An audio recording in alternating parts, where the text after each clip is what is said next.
My boyfriend Jay and I shared an apartment with his two friends, Jim and Jeremy. Jeremy had left the apartment an hour or so before Jay and I decided to go to bed. A few minutes after Jay fell asleep, I heard a knock on the door and Jim answered. Turns out it was Jeremy, but he wasn't alone. The two people who lived in the apartment forced Jeremy to knock on the door to force his way in because he didn't have his keys with him. When they got in, I heard a fight from where I was in the bedroom. I woke Jay up and suddenly we heard two unknown voices yelling, "Get down! Get the hell out!"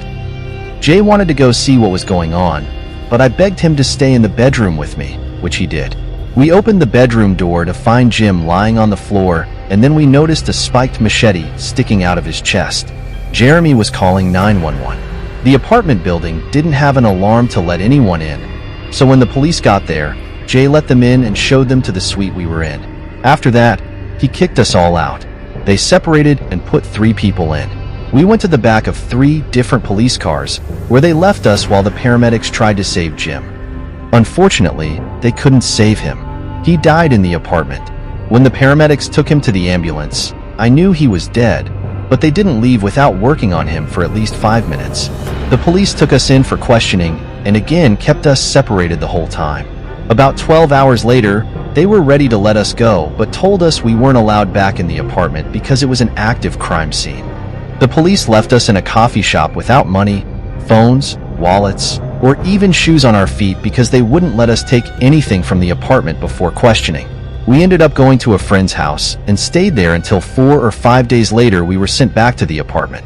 When we were finally allowed back into the apartment, the first thing I had to do was clean up the blood. And this incident will always scare me.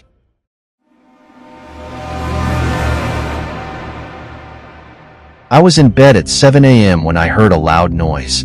I thought nothing of it because of the huge cat tree I have downstairs that always knocks on the door.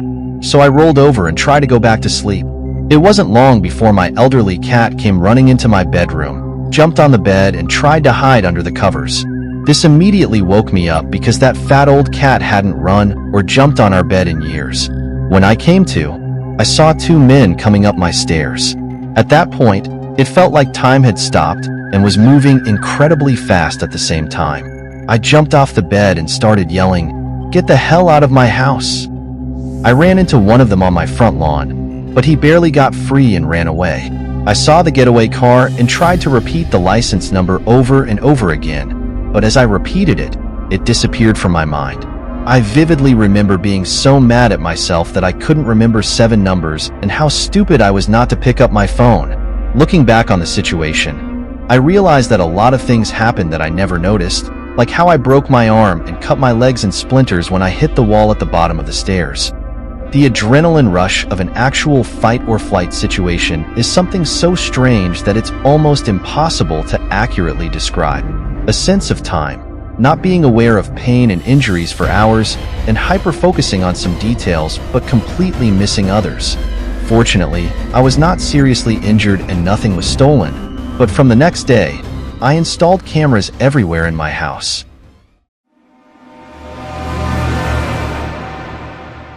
One night I was at home cooking dinner, and at that time I was about 8 months pregnant. My husband had to work about 2 hours away from our house on this particular day.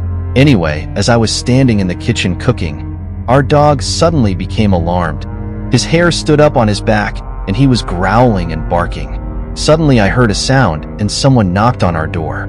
So I went to open the door and our dog came in front of me.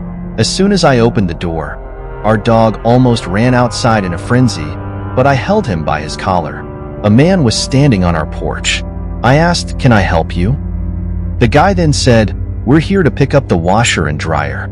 After he said that, I looked into the driveway, and there was a smaller car than a Honda Civic.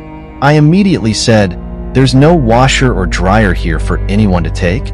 The man then aggressively said, "I told you, we're here to take the washer and dryer." All the while, I had to let our dog off the leash. I held her tight. She knew something was wrong, and so did I. Then I said, "Sir, there's nothing for you here. Please go." You could tell this guy was getting more and more scared of our dog, because he turned around and walked to his car, and I could tell there were several people in the car, the whole time he was walking to his car. My dog was still growling and raising his hair. Then when the guy got to his car, They all sat there for about 10 minutes, and my dog never moved. He was grumbling the whole time. They realized they couldn't do anything and left. Our dog really saved me and the baby's life. He was very protective, and I know if I let him go, he would have attacked this man without question. It was a really scary experience. I wish our dog was still alive, but he unfortunately died a year ago.